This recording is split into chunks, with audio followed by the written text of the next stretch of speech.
Allora, il primo consiglio che mi viene da darci, perché mi metto dentro anche io, è la preparazione. Quando parlo di preparazione non intendo solamente la nostra preparazione, ma anche la preparazione, lo studio dell'impresa dove ci candidiamo. Questa preparazione non deve essere solamente un overview dell'azienda, ma proprio, anche se sappiamo il settore nel quale andremo a lavorare o potremmo andare a lavorare, cercare di spulciare informazioni, capire i vari progetti che ci sono attivi, le aree di sviluppo che ci potrebbero essere, le competenze, gli strumenti, le tecnologie utilizzate e quelle che si potrebbero sviluppare all'interno dell'azienda, i progetti anche dove sono, quindi anche se a livello nazionale, europeo o internazionale. Quando facciamo i colloqui noi nell'azienda di consulenza informatica, la prima domanda era sempre: ci conosci già? E sicuramente i colloqui dove il candidato diceva sì e quindi si instaurava una conversazione piuttosto che un nostro monologo erano sicuramente i colloqui più interessanti.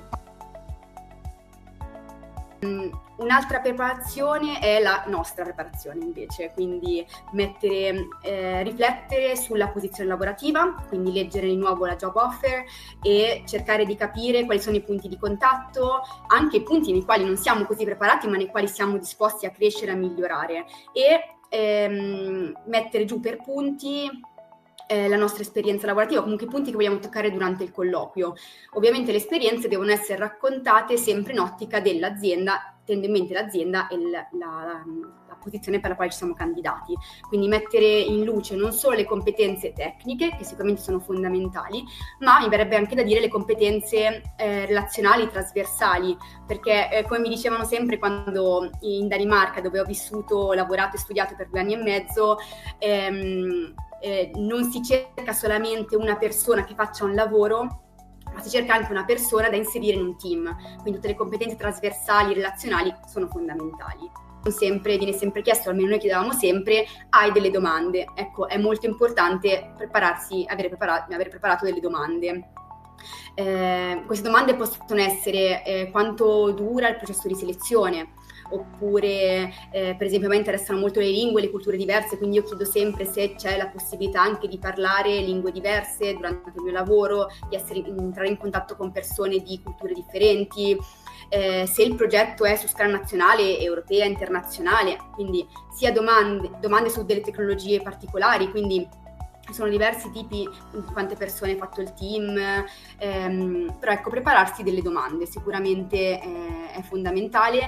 I candidati ai quali chiedevamo: hai delle domande? La risposta era no, un po' si sente, quindi prepariamoci delle domande.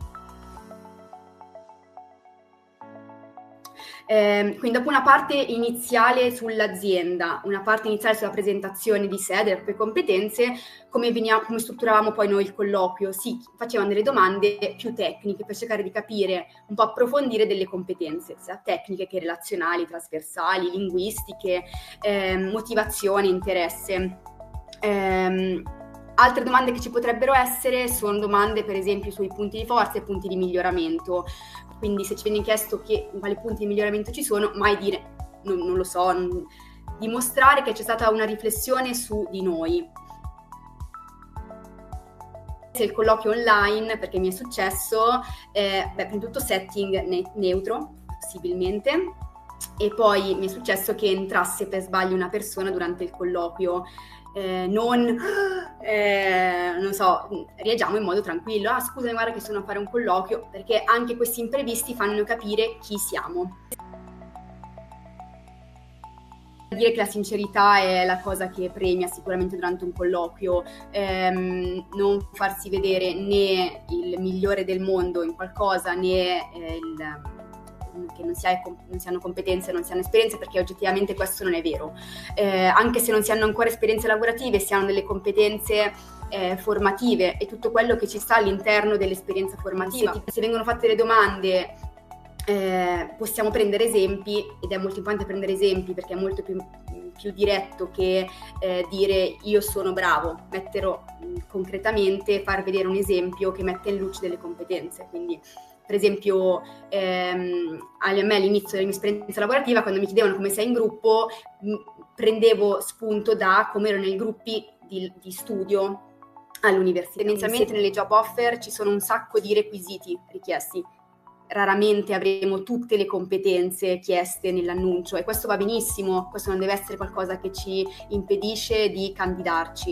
Quindi mettere in luce che si hanno alcune competenze ma le altre le si hanno viste, per esempio delle tecnologie specifiche le si conoscono ma non le si è viste, le si conoscono teoricamente ma non si sono ancora usate nella pratica. Questo mette in mostra la volontà di mettersi in gioco, di imparare, di formarsi.